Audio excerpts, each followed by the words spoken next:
Hello and welcome to another album review, where today I'll be starting something that I've wanted to start for a few weeks now. It is called the Unholy Trinity of Katy Perry, and basically I talk about all three of Katy Perry's mainstream albums, since there are three, minus her first Christian rock album.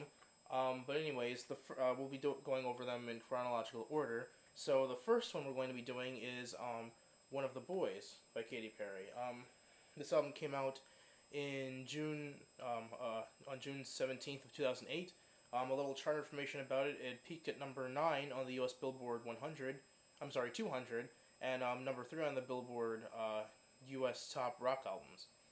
And the singles on that album are "I Kissed a Girl," "Hot and Cold," "Thinking of You," and "Waking Up in Vegas." This album has gone platinum in the U.S. and has sold over 1 million copies. So let's get this started. The first track is the title track, "One of the Boys."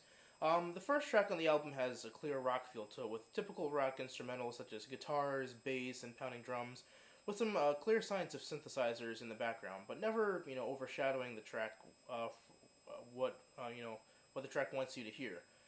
In this ode to appreciating your gender, in that she's saying that she doesn't want to be one of the boys, and she wants to be treated like the lady she is. She wants to be kissed, held, and not told to do gross stuff. That's something that a guy would do with his guy friends. A pretty nice way to open this album and set the tone for the rest of the album. Now, track number 2 is "I Kissed a Girl." The controversial track on the album, and one of the more controversial songs in the past couple years. This pop rock track is Katy telling a daring story about how she experienced a time where she actually kissed a girl, yet she doesn't know the girl's name. She doesn't want to get to know her, and that she's only using her as an experimental game.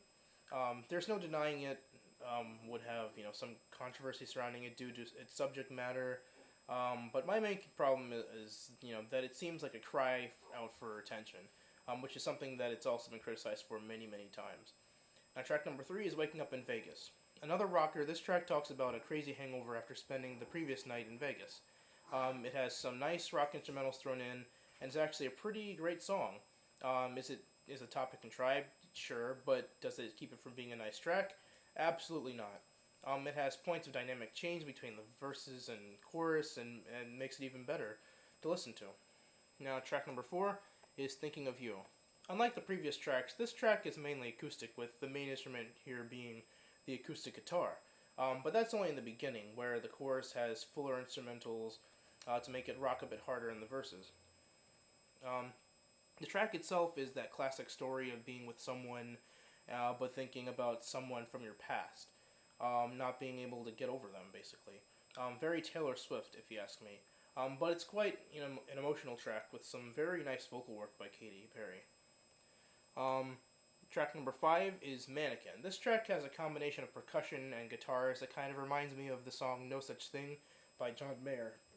Although I guess that's not too far fetched, seeing as they did date, of course. Even the chord progressions and style aren't too different. But the story of this song is that Katy is telling a guy that he can't feel the love, uh, that her love is real. Therefore, not being a man, but a mannequin. So that's a very interesting play on words for this rocker here. Track number 6 is "You're So Gay." As this track starts out, it's very dark and quite brooding, with a mixture of piano, acoustic guitar, and pounding drums. Of course, the main thing to talk about here is the title and its relation to the lyrics. It's a hard one to read. It's controversial, and to many can be highly offensive. In this song, it appears that Katy is using the term "gay" as a synonym for dumb or stupid, as she clarifies in the song that the guy she's calling gay doesn't even like boys. She points out all of his flaws and wonders how she ever, even fell for him. It's hard to tell if there's, more meaning to what she's saying, but on the surface level, it's a song that takes a word like "gay" and simply throws it around. However, at the end, we hear some nice jazzy, horns added to the dark, feeling of the track. Now, track number 7 is "Hot and Cold." This dance track is rather reminiscent of pop songs from the 80s, with its, laser synthesizers and drum track. This track is, up tempo, and a great party club track. It's about a roller coaster relationship where it's all about opposites such as hot and cold, yes and no, in and out, up and down, and so on and so forth, all in reference to the relationship itself. Back when this first came out, this was quite a popular song. Played on the radios every couple minutes. I'm sorry, every couple minutes. I remember they played it all the time on the radios, and I believe it still comes on every now and then. Anyways, track number 8, "If You Can Afford Me." This pop rock track is it's all about Katy saying how she's in no way easy and that to win her affection, it's going to take a bit of work. It can be considered an anthem for women who feel that they're worth more than they make out to be, and that they deserve to be treated with respect or like they're a princess, whether they really deserve it or not. Now, track number 9 is "Lost." A slower track with more acoustics yet again. A music box can be heard in the background. It acts as the main thing to listen to in this track about finding oneself. Katy displays some nice vocal work on this emotional track, which really sets itself apart from the previous tracks that would seem childish and immature compared to this serious, darker track. Track number 10 is "Self-Inflicted," a pure rocker, even displaying some elements of metal with heavy metallic bass, if you know what I'm saying. This track tells a story about how her wounds are self-inflicted, and the guy she's with is basically the tool that's inflicting the pain.